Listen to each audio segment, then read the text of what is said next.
개장 전 꼭 확인해야 할 이슈앤 전략을 통해 확인해 보겠습니다. 오늘은요, 야천투자연구소 남인호 소장, LNS홀딩스 김선영 대표, 유진투자증권 김용재 이사, 하이투자증권 이화진 과장과 함께합니다. 어서 오세요.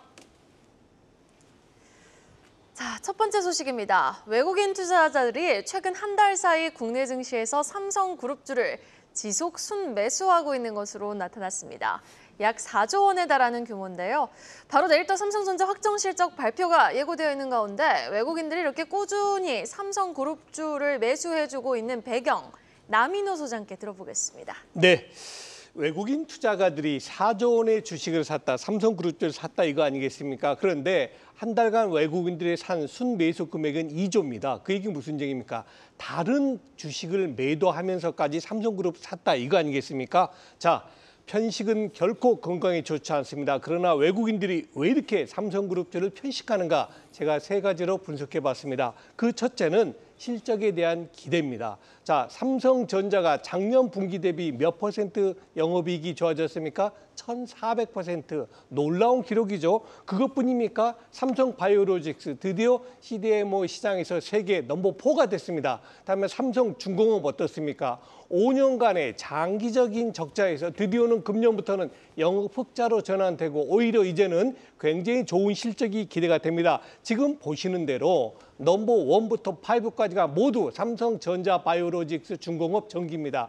이거 뭘 뜻합니까? 삼성그룹주에 대해서 편식을 하고 있다. 아주 편애하고 있다라고 보시면 되겠습니다. 자, 1번은 실적 호전 기대고요. 다음 두 번째입니다. 주가의 선순환입니다. 여러분, 외국인이 이렇게 주식을 사주면 주가가 오르겠죠. 그러면은 증권회사 리포트가 뭐가 나옵니까? 삼성전자 올라가야 할 이유 7가지, 삼성중공업 왜 2만 원까지 못 가는지 궁금하다. 이런 리포트 계속 나오지 않겠습니까? 그럼 선순환 되겠죠. 수급이 좋아지면 리포트가 TP 목표 가격도 올라가고 계속 이게 반복됩니다. 자, 마지막 세 번째입니다. 이게 참 재미난 말인데요. 주가 방어 능력. 우리 머니플러스 시청자분에서 스타크래프트 하시는 분 계시죠? 거기서 저글링하고 배틀크루저하고 붙으면 누가 이길까요? 배틀크루저가 이긴다. 아, 나수아님도 하시는군요. 당연히 해야죠. 네. 와. 자, 그렇습니다. 왜 배틀크루저가 강합니까? 바로 자기 방어 능력이 있는 겁니다. 저그는 별로 방어 능력이 약하죠. 근데 배틀크루저 어떻습니까? 상대방으로부터 공격받으면 방어하죠. 왜 제가 방어 능력 이야기를 꺼내느냐? 분명히 말씀드립니다만 저는 금년도 장을 2,900포인트까지 상승할 걸로 예상하고 있습니다. 그러나 지금 7월 달과 다음 달 8월 달은 약간의 지수 조정이다. 상승이 아니고 지수가 박스권에 갇힐 가능성이 크다. 그러면 뭐가 필요하죠? 주가가 올라가는 것도 중요합니다만 내 주가를 방어할 수 있는, 즉 주가 하락을 막을 수 있는 게 필요한데 그때 제일 필요한 게 뭡니까? 이익입니다. 이익금입니다. 돈이 많아야지 자사주 매수할 수 있고 거기에서 삼성그룹주가 가장 발군의 역할을 한다는 점에서 외국인의 매수가 이어집니다. 자, 결론입니다. 투자 전략을 저는 삼성그룹주는 우리 여러분들의 계좌에 30%가 있어야 된다. 20%는 이미 아시죠? 삼성전자. 그다음 나머지 10%는 뭘로 할까요? 삼성바이오로직스는 바이오니까 10% 해당되고 삼성중공업은 조선이니까 10% 해당됩니다. 나 이거 둘 다 꼭 갖고 싶은데 어떡하죠? 좋습니다. 5%. 삼성바이오로직스 5%, 삼성중공업 5% 하면 딱 30%가 될 것 같습니다. 네, 삼성그룹주 주가 방어가 가능한 종목들이라고 이렇게 설명을 해주셨습니다. 삼성그룹주 외국인들이 언제 사고 언제 파는지 수급 흐름도 따라가 보시면서 매매 전략 세우시길 바라겠습니다. 밸류업 기대감을 타고 금융주에 탄력이 붙었습니다. 증권가에서는 밸류업 2차 랠리에 대한 긍정적 시각이 우세한 상황인데 이런 모멘텀이 언제까지 지속할지 김선영 대표한테 듣겠습니다. 요즘에 금융주 얘기하면 좀 걱정하시는 분들이 있어요. 이제 걱정을 왜 하냐면 이제 금리 인하로 가는데 그럼 이제 은행들 예대 마진 줄어들면서 이제 문제되는 거 아니냐고 하는데 일부는 맞고 이제 일부는 틀린 얘기라고 보시면 될 것 같습니다. 어느 정도까지는 이제 여러분 생각하시는 게 맞는데 특정 시점이 지나게 되면은 이제 금리가 떨어지면 이제 대출 이자도 떨어지잖아요. 그렇게 되면 어느 순간 딱 지나면 다시 대출에 대한 수요가 확 증가합니다. 그렇기 때문에 그 이후에는 실제 개선되는 수치가 나올 수 있고 이거는 미국이나 우리나라나 마찬가지이기 때문에 잘 체크해 보시되 미국 같은 경우는 또 특히나 우리나라 다르잖아요. 이제 소비자 금융과 기업 금융이 많이 나눠져 있고 이른바 IB가 더 이제 많이 활성화돼 있는 미국과 우리나라는 좀 많이 다르다는 부분 아시고 투자하시는 게 좋을 것 같습니다. 앵커님 말씀하신 대로 이제 금융주가 최근에 좀 좋은 모습 보여주고 있습니다. 뭐 밸류 프로그램이 나오고 나서 이제 여러 가지 좋은 이슈들이 나오고 있는데 제가 작년인가요? 공매도 중지하면서 그때 되게 많은 걱정을 했었어요. 공매도 중지하면은 이제 외국인들 다 빠져나간다 그랬는데 제가 그때 이 시간에서 뭐라고 그랬냐면은 쓸데없는 걱정하지 말고 차라리 배당이나 늘리고 주주투자 정책 늘리면은 외국인들 어떻게 하나 봐라 들어온다 이렇게 말씀을 드렸는데 뭐 굳이 지금 공매도 중지돼 있어도 아무 상관없이 외국인들은 1월부터 역대급으로 이제 매수를 하기 시작했습니다. 물론 최근에 뭐 한 1조 가까이 매도했는데 다시 매수 시작했으니까 이건 큰 영향이 아닌 것 같고요.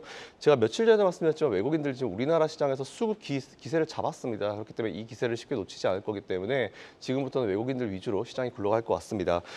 시장에서는 일단 금융주를 중심으로 주주 환원이 곧 주가 상승이냐 이 공식이 안착시켜질 수 있을 것에 대한 관심이 좀 많이 이어지고 있는데요. 신한지주가 52주 신고가를 달성을 했습니다. 일단 26일에 발표한 27년까지 주주 환원율 50%, 사실 50% 보고 좀 놀랬거든요. 이걸 진짜 할 것인가? 이게 사실 거의 뭐 파격에 가까운 그런 수치이기 때문에 일단은 계획 공시에 따라 가지고 대략 3조 원 정도의 자사주 매입 후 바로 소각하는 방식으로 이제 진행하겠다라고 하는데 지켜보시면 좋을 것 같고요. 우리금융지주도 어닝 서프라이즈와 함께 25년 이후에 총 주주 환원율을 50%까지 올리겠다는 계획, 일단 굉장히 발표를 잘했습니다. 이에 따라서 앞으로 은행주들이 이제 중간에 좀 올라가려고 할 때 이런 중간에 푸시를 좀 넣어주면서 주가 상승이 좀 나올 수 있을 것 같고 금리가 떨어진다고 은행주 무조건 안 좋은 거 아니니까 그 부분 체크하셔가지고 그대로 투자 이어가시면 좋을 것 같습니다. 그런데 어제 금융주들 보면은 다 올랐는데 또 윗꼬리를 길게 달았거든요. 그러면 그 부분 또한 그렇게 크게 염두될 부분은 아니네요. 네, 근데 요즘에 보면 전반적으로 다 윗꼬리가 되게 많이 나와요. 요즘 맞아요. 윗꼬리 유행인지 모르겠는데 금융주뿐만 아니고 웬만한 기업들이 조금만 올라가면 위에서 다 차익 실현하라고 기다리는 것 같아요. 아무래도 이번 주 FOMC나 뭐 맞아요. 큰 기업들 실적이 발표가 많기 때문에 저 같아서 좀 차익 실현할 것 같습니다. 이에 따라서 지금 윗꼬리 너무 걱정하실 필요 없다는 말씀 짧게 드리겠습니다. 네, 알겠습니다. 기업 밸류 프로그램이 또 국내 시장의 매력도를 한층 더 높여주기를 기대해 보겠습니다. 다음 소식입니다. 대왕고래가 또다시 유형을 시작했습니다. 정부가 동해가스전 개발 프로젝트와 관련한 투자 유치에 본격 팔을 걷어붙인 건데요. 전날 대형주들의 약진 속에서도 대왕고래 테마주들이 일제들썩이며 장 마감까지 양봉을 아주 잘 유지를 해줬습니다. 관련주들의 변동성은 뉴스팔로우에 따라 출렁임을 가져갈 수밖에 없을지 어떻게 좀 투자 전략 가져가는 게 좋을지 이화진 과장께 들어볼게요. 네, 일단 지난 주말에 일단 뭐 이전 로드쇼에 이제 아람코랑 이탈리아 에니사가 이제 참석한다는 얘기가 나오게 되면서 이제 그때 흐름이 나왔었고 뭐 기존에 이제 시추 후반 기지로 이제 부상 신항이 이제 확정이 되게 되면서 어느 정도 이제 과정의 절차가 좀 본격화되는 이제 모습을 보이고 있고 물론 추후에 이제 수년간에 한 5천억 정도의 자금이 좀 필요할 사항이 있을 것으로 보이고 있습니다. 그러면서 이제 다음 달 말쯤에 이제 뭐 해외 이제 IB 대상으로 이제 주관사를 이제 선정하게 되고 뭐 추후에 뭐 모빌이나 뭐 아람코나 여러 이제 석유공사 업체들에 관련돼서 뭐 지분 투자에 대한 얘기가 좀 나오지 않을까라고 생각을 하고 있습니다. 아마 올해 한 11월쯤에 이제 웨스트 이제 카펠라호라고 해서 시추선이 이제 동남아에서 본격적으로 출발을 하게 되면은 올해 한 12월부터 이제 시추 탐사가 이제 시작이 되고 아마 내년 한 상반기쯤에는 시추 탐사 이제 결과가 나올 것으로 일단 보이고 있기 때문에 일단 그 전까지는 대왕고래에 대한 어느 정도 뭐 불확실성에 대한 이슈보다도 시장에 대한 기대감이 조금 올라갈 가능성이 좀 있지 않을까라고 생각을 하고 있기 때문에 일단 위치까지 어느 정도 확정된 상황이다. 그다음에 이제 만약에 7월부터 11월까지 그 자금 조달에 대해서 좀 구체적으로 나오게 된다라고 하게 되면은 물론 이게 결국에는 지금 NDA 방식 이제 비밀 유지 계약이기 때문에 어느 회사가 확정된지 여부는 아마 알 수는 없을지 모르겠지만은 아마 시장에서 나오는 뭐 아람코나 아니면은 엑슨모빌에 대한 이슈가 추후에 예전에 이제 가이아나나 수리남에 대한 이슈가 좀 있기 때문에 그런 사례를 보더라도 어느 정도 기대감은 좀 크지 않을까 생각을 하고 있습니다. 네, 동해가스전 프로젝트가 장기전인 만큼 앞으로도 진척 상황 또 뉴스에 따라서 변동성이 클 것으로 예상이 되죠. 진행사항 체크하면서 신중하게 투자하시기 바라겠습니다. 현대로템이 대규모 수주에 연달아 성공하면서 52주 신고가 썼습니다. 한국철도공사에 이어서 방위사업청까지 지난해 매출을 훌쩍 뛰어넘는 규모로 계약을 체결한 건데요. 더욱 기대해 볼 만한 모멘텀이 더 있을지 김영재 이사는 어떻게 생각하십니까? 네, 그 현대로템 같은 경우는 하반기에 기대되는 수주가 좀 다수가 있고 또 주가가 상승했지만 밸류에이션 측면으로 접근한다면 아직도 저평가 수준에 있는 낮은 밸류에이션을 유지하기 때문에 추가 상승 여력은 충분히 있다라고 판단을 하고 있습니다. 어제 종가가 이제 49,950원으로 마감을 했는데 이게 52주 신고가는 물론 사상 최고가를 또 갱신한 상황입니다. 주가가 고공행진은 뭐 말씀하신 것처럼 어제 대규모 수주가 있었고 또 2분기 실적을 어닝 서프라이즈를 기록한 직후에 이제 증권사들의 좋은 리포트가 동시에 맞물리면서 상당히 주가 흐름이 좋았다라고 볼 수 있는데 올해 예상 실적 역시도 1999년 창사 이래 가장 많은 지금 3,300억 원대 영업이익이 기대되고 있는데 그 이전 최고치가 2009년도에 2,280억 원이었는데 이거보다 한 1,000억 원 정도 많은 수치로서 현재 사상 최고가를 정당할 수 있는 요인이 아니나 보고 있습니다. 일단 수주 같은 경우 단기적으로 4조 5천억 규모의 폴란드 2차 계약이 9월 초순경에 이루어질 것으로 일단 기대를 하고 있고요. 또 노후화된 250대 이상 규모의 전차를 교체하려는 그 사업을 추진 중인 루마니아에서도 수주를 기대할 수 있고 또 한국군 향으로도 지금 한 150여 대 규모의 K2 전차 4분기에 수주할 것으로 예상된다는 점 긍정입니다. 또 체코에서 지금 철도 차량 관련해서 고속철도도 협의하고 있다는 점도 기대감을 갖고 있는데 어제 종가가 이제 12개월 선행 예상 실적 기준으로 제가 새로운 리포트에 되는 걸로 이제 컨센서스를 내보니까 한 13배 정도가 조금 안 되는 수준입니다. 그래서 방산업체 중에서는 아직도 가장 낮은 밸류에이션을 보유하고 있다. 그래서 최소한의 한 20% 이상의 업사이드는 충분하지 않겠느냐라고 보고 있고 방산주 전체 주가 흐름은 단기적으로는 2분기 실적 결과가 매우 중요하다 보고 있는데 컨센서스에 얼마나 부합하느냐가 주가 방향성을 좀 결정할 것으로 보이고 또 미국 대선에서도 어느 쪽이 승리하든지 간에 유럽 국가들의 방위비 확대 기조가 꺾이지 않을 것이라는 점 그리고 전체적인 수급상이 아직도 양호하고 추세가 지금 살아있다는 점에서 아직은 좀 달리는 말에서 내리는 시점이 현재는 아닐 가능성이 좀 높지 않나라고 판단하고 있습니다. 그러면은 지금 시점에서도 좀 추가적인 상승, 룸이 가장 많이 남아있는 종목, 뭐 실적이 좀 희비를 가를 수 있을 것 같은데 한국항공우주도 어제 잘 나왔고요. 실적, 현대로템도 실적 기록했습니다. 추가적인 상승 여력이 가장 높은 탑픽 종목, 방산주 안에서 어떤 종목 보세요? 일단은 제가 보기에는 현대로템이 그나마 어떤 지금 현재로서는 이제 방산에 집중되어 있지만 내년부터는 또 철도 사업에 대한 기대감이 또 나타날 수가 있는 상황이고 밸류에이션도 어제 제가 체크해 보니까 지금 15배 미만인 기업들이 별로 없습니다. 근데 현대로템이 가장 지금 그래도 좀 수급적으로 봐도 상당히 좋지 않나라고 판단하고 있습니다. 네, 알겠습니다. 현대로템 주가 추이 계속해서 주목해 보셔야겠습니다. 이어서 가장 빠른 리포트도 확인해 보고 오겠습니다. 박정원 캐스터입니다.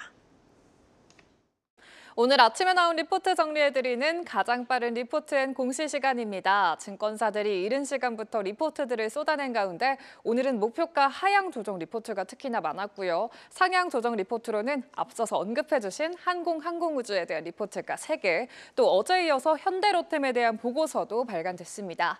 하향 리포트로는 두산테스나와 호텔신라가 특징적이었고요. DS투자증권과 키움증권은 각각 두산과 원익 IPS의 목표가를 내려잡기도 했습니다. 먼저 한국항공우주 리포트부터 만나보시죠. 한국항공우주의 2분기 영업이익이 743억 원으로 전년보다 785.7% 늘어난 걸로 집계가 됐습니다. 컨센서스를 큰 폭으로 상회한 수준인데 특히 기체 부품 부문의 물량 증가 그리고 긍정적인 환율 효과를 바탕으로 수익성 확대가 이뤄졌다는 분석이 나왔습니다. 미 해군양 고등훈련기 사업의 본계약 시점이 2년가량 지연됨에 따라서 수주에 대한 전반적인 기대감이 다소 축소됐지만 여전히 하반기 중으로 아랍에미리트와 이라크향 수리온 헬기 사업 수주, 또 연말 우즈벡향 FA50의 계약 체결까지도 기대할 수 있다고 평가했습니다. 키움증권은 올해 영업이익 추정치도 크게 상향 조정하면서 목표가를 7만 5천 원까지 올려잡은 점 참고해 보시죠. 마지막으로 현대로템 리포트입니다. 어제에 이어서 오늘도 현대로템의 목표가를 상향 조정하는 리포트가 나왔습니다. NH투자증권은 현대로템이 2분기 어닝 서프라이즈를 기록한 가운데 K2 전차 수출 확대로 향후 외형 성장이 이뤄질 것이라고 전망했는데요. 투자이익은 매수 목표가는 4만 9천 원에서 6만 원으로 22% 올려잡았습니다. 2분기 컨센서스를 상회하는 실적을 발표한 가운데 디펜스 솔루션 수출이 3,740억 원으로 부문 매출의 약 66%를 차지했는데요. 이때 수출과 수출 비중은 사상 최고치를 기록한 걸로 나타났고 그 중심에는 폴란드 K2가 있었습니다.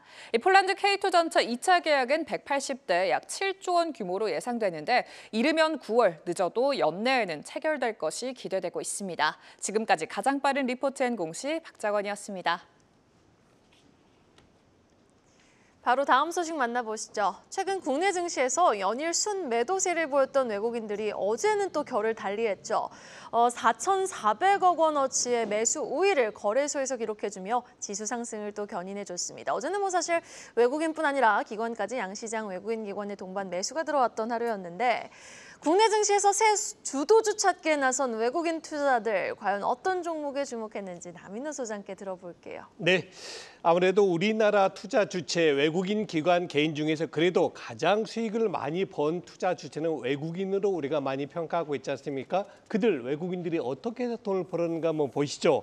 방금 소개해 주신 대로 외국인들이 약 한 달 전부터 약간 태도를 바뀌었어요. 상반기 어떻습니까? 반도체라든가 자동차라든가 방산을 꾸준하게 매수하던 외국인들이 이제 7월 달 들어와서는 오히려 반도체와 자동차를 일부 이익 실현하고 있습니다. 자료화면 나오고 있죠. SK하이닉스 가장 많이 팔았고요. 삼성전자, LG화학 등을 매도했습니다. 반면에 그동안에 적극적으로 사지 않던 뭐 삼성중공업이라든가 바이오로직스, LG전자는 매수했습니다. 이게 뭘 뜻합니까?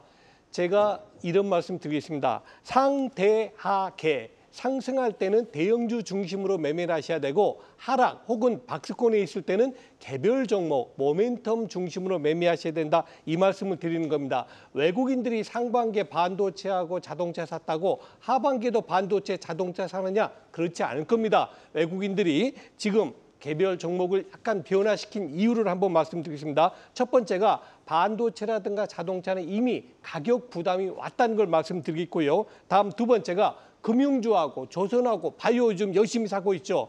자, 이혜성 앵커님 지금 저에게 한번 물어봐 주시죠. 금융, 바이오, 조선 지금 사겠느냐고 물어봐 주시면 매우 고맙겠습니다. 금융, 조선, 바이오 지금 나 소장님은 사시겠습니까? 네, 저 같으면 지금 안 삽니다. 왜 안 사느냐? 자, 보십시오, 여러분. 금융하고 바이오하고 조선은 제가 여러분께 늘 말씀드린 대로 여러분 포트폴리오의 10% 비중 굉장히 좋습니다라고 말씀드립니다. 그런데 그 말뜻이 오늘 사세요. 어제 그렇게 많이 올랐는데 오늘 또 삽니까? 저는 그런 투자 의견은 반대입니다.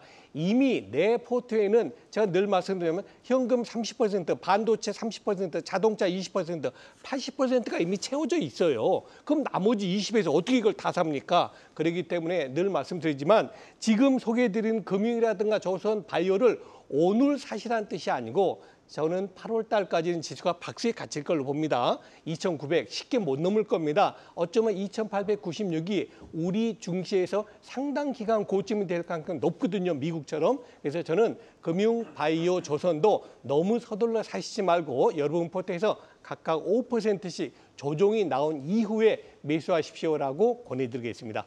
네, 대내외적인 요인에 의해서 증시 변동성이 커진 상황입니다. 이럴 때 큰손 외국인의 선택을 따라가는 전략 참고해 보시면 좋겠습니다. 자, 바이오 대장 삼성바이오로직스하고 셀트리온 두 바이오 대장주가 나란히 뛰고 있습니다. 주가가 우상향 중인데 이런 흐름을 어떻게 보십니까, 우리 김선영 대표님? 저는 방금 소장님 말씀하신 거에 좀 덧붙여서 말씀드려보겠습니다. 소장님이랑 의견이 조금 갈릴 때도 있는데 지금은 좀 이제 비슷한 것 같고요. 일단 바이오 좀 말씀을 드릴 건데 이제 몇 달 전부터 제가 사실 삼성바이오로직스 말씀을 좀 몇 번 드렸었어요. 근데 그때 제가 소설입니다라고 하면서 삼성바이오로직스가 나중에 100만 원을 넘어가게 될 경우에 스플릿이라는 카드를 쓸 수 있다. 뭐 이런 말씀드리고 중간에 밸류업에 대한 것이나 액면 분할. 네, 금리 인하 뭐 이런 거에 대한 효과도 얻을 수 있는 기업이기 때문에 관심 가져보시라고 하고 나서 되게 많이 올라왔습니다. 그래서 지금은 사실 많이 올라왔기 때문에 이제 매수가 좀 어렵긴 하지만 그래도 우리가 예전에 우리 좋은 기억 있잖아요. 바이오 제약주가 코스닥을 이끌던 그 과거의 기억이 있기 때문에 일단 죽지 않을 겁니다. 다시 돌아올 수 있을 거라 보고 있고 최근에 살아나고 있기 때문에 관심을 좀 가지시라 의미로 준비 한번 해봤는데요. 삼성바이오로직스 잘 아시는 대로 실적 잘 나왔습니다. 일단은 뭐 매출액 영업이 각각 YOY로 34%, 71%씩 증가했고요. 일단 보니까 삼성바이오로직스 같은 경우는 4공장의 본격적인 가동과 달러 강세 등 호실적이 기여했고 삼성바이오 에피스도 이제 실적에 좀 영향을 좀 많이 줬다, 호조에 영향을 줬다는 그런 내용이 나왔습니다. 현재 삼성바이오로직스 목표 주가로 제일 높은 수치 제시한 증권사 보니까 125만 원 정도 제시했더라고요. 어제 종가가 94만 원이니까 한 30만 3천만 원 정도 올라간 수치인데 충분히 가능하다 보고 있습니다. 어쨌든 뭐 이런 부분 봤을 때 해당 증권사 보통 얘기하는 게 이제 방금 자막으로도 나왔지만 미국의 생물보안법 영향 뭐 이런 게 있겠죠. 그리고 이제 최근에 이제 CDO 쪽에 수주가 빠르게 진행되고 있는 부분이 있기 때문에 오공장 가동 또한 25년도 4월달 시작 예정. 그래서 매출 반영이 26년도 4분기에 시작될 수 있을 것이다. 이런 내용이 나오면서 삼성바이오로직스에 대한 좋은 얘기 나오고 있고 지금은 단기간에 많이 올라갔기 때문에 매수가 부담스럽지만 조금 조정을 줬을 때는 우리가 한번 들어가 보는 것도 나쁘지 않을 것 같다. 앞으로 쓸 카드가 많다. 제가 소설을 좀 써보면 스플릿 포함해가지고 주식 분할 포함해가지고 많기 때문에 그런 부분 체크해 보시면 좋을 것 같고요. 셀트리온 요즘 유튜브 보면 서정진 회장님 되게 많이 나오십니다. 뭐 활동을 다시 시작하셨고요. 미국에서 신약으로 인정받는 진펜트랍니다. 이게 원래 이름은 램시마 SC인데 이거 출시 효과에 따른 기대감이 좀 높아지고 있고 주가 상승에 견인할 수 있을 거다라는 그런 내용이 나오고 있고요. 진펜트랍 매출 올 하반기부터 아마 본격화될 것 같습니다. 아마 반영이 시작될 것 같다는 부분 체크해 보시면 좋을 것 같고 바이오시밀러가 21년도에 94억 달러, 우리나라 돈으로 한 13조 정도 되는 시장에서 27년도에는 385억 달러, 53조 원, 한 4배 정도 크게 증가할 거라고 하더라고요. 근데 우리나라가 바이오시밀러 경쟁력이 있거든요. 그렇기 때문에 꽤나 여기서 많은 퍼센티지를 가져갈 수 있을 거라 보고 있습니다. 이에 따라서 삼성바이오로직스 어차피 잘 나가는 놈이 잘 나갑니다. 그렇기 때문에 삼성바이오로직스와 셀트리온은 계속 관심을 가지시는 게 좋을 것 같고요. 하지만 매수는 조금 대기하셨다가 소장님 말씀대로 좀 대기하셨다가 조정 줄 때 항상 우리는 남들 하지 말라고 할 때 이거 안 될 것 같다라고 할 때 이제 매수하셔야 되기 때문에 지금은 아닙니다. 그래서 지금 일단 대기하시고 관심 종목에 넣으시고 공부하시라는 말씀드리겠습니다. 네, 또 CDMO 쪽은 미중 갈등에 대한 수혜 업종으로도 꼽히고 있는 만큼 삼성바이오와 셀트리온의 추가 상승 여력 기대해 보겠습니다. 마지막 소식 전해드리도록 하겠습니다. 올 상반기 해상 운임이 큰 폭으로 증가한 가운데 이에 영향을 받는 주요 에너지 기업들의 실적은 또 부진한 것으로 나타났는데 이런 추세 하반기에도 지속됩니까? 이화진 과장님. 네, 일단은 올해 1월 달 SCFI 지수가 대략 한 1,200의였는데 지금 한 3,444까지 지금 올라왔습니다. 우리가 1분기 아마 영업이익 가이던스가 어느 정도 충분히 특히 에너지 업계들이나 굉장히 좋았었는데 이게 2분기 때는 결국에는 이제 영업이익에 대한 부담이 굉장히 커진 상황이고 결국에는 이게 중동 전쟁에 대한 이슈도 있었고 특히 중국 같은 경우는 기존에 있는 생산에 대한 재고 자체가 워낙 이제 계속 증가하다 보니까 이 저가에 대한 수출이 결국에는 운임 가격에 대한 수요를 올라가게 된 흐름이 있다라고 생각을 해봤는데 결국 하반기에도 어느 정도는 지속성이 좀 있지 않을까라고 좀 생각을 하고 있습니다. 물론 최근에 3주간의 SCFI 우린 지수가 조금 하락세로 돌아서긴 했지만은 시장에서는 일단은 좀 제한적일 거라고 좀 생각을 하고는 있지만은 결국에는 이게 결국에는 우리나라 거의 88%가 해상 운임을 운영을 하는 측면이 좀 많이 있다 보니까 특히나 우리가 에너지 가격도만 얘기를 하고는 있지만은 최근에 OEM 업체들 이제 우리 업체들도 굉장히 좀 타격을 입을 것으로 보이고는 있습니다. 그런 측면에서 자동차도 마찬가지겠지만은 결국 이제 우리나라 입장에서도 향후에 정부에서도 이런 지원적인 측면이나 향후에 협력에 관련 이슈들이 좀 나오지 않을까를 좀 생각을 하고 있기 때문에 그런 측면에서는 어느 정도 충분히 보완이 돼야 영업이익에 대한 전망치가 좀 다시 한 번 더 상향되는 흐름으로 가지 않을까 생각을 하고 있습니다. 네, 마지막으로 오늘 개장 전 체크포인트 어떤 것들이 있는지 김영재 이사한테 들어보겠습니다. 네, 오늘 새벽 마감한 뉴욕 증시에서 테슬라가 5.6% 정도 급등을 했는데요. 자동차 부문보다는 에너지 저장 장치 성장성을 높게 평가한 모건 스탠리가 섹터 최선호주로 선정하면서 비중 확대 의견으로 좀 상향 조정했기 때문입니다. 관련해서 오늘 에너지 저장 장치 관련 관심이 나올 수 있는데 종목으로는 서진 시스템, 한중 NCS 정도 관심 가질 필요가 있을 것 같습니다. 그리고 어제 이제 시간의 특징주로 티몬 위메프가 지금 법원에 지금 기업회생 신청을 했다는 소식이 들리면서 법정 관리. 네네 종합 물류 업체인 KCTC가 상한가를 기록했고 동방이 4.5% 상승을 했고 그리고 이제 어제 신규 상장에서 정규 시장 43% 상승으로 종가 지금 최고가를 기록한 산일전기가 시간 내에서도 좀 상한가를 기록했다는 점도 참고하시면 좋을 것 같습니다. 그리고 오늘 많은 기업들 실적 발표가 되는데 국내 기업으로는 삼성, SDI, 에코프로 그룹주 그리고 미국에서는 마이크로소프트와 AMD 실적 발표되는데 빅테크와 반도체 기업의 실적 발표 이후에 평가가 어떻게 되는지 좀 주목하실 필요가 있을 것 같습니다. 네, 테슬라가 밤사이에 급등을 했는데 ESS 쪽만 오늘 오르지 아니면 에코프로 그룹주와 삼성 SDI의 실적 발표가 있는 만큼 이 부분 또한 국내 증시가 어떻게 소화해줄지 여부 관전 포인트로 꼽히고 있습니다. 이렇게 네 분과 함께 개장 전 전략 이야기 나눠봤습니다. 오늘 말씀 고맙습니다. 계속해서 다양한 경제 이슈를 알고 싶다면 구독과 좋아요, 알림 설정 부탁드립니다.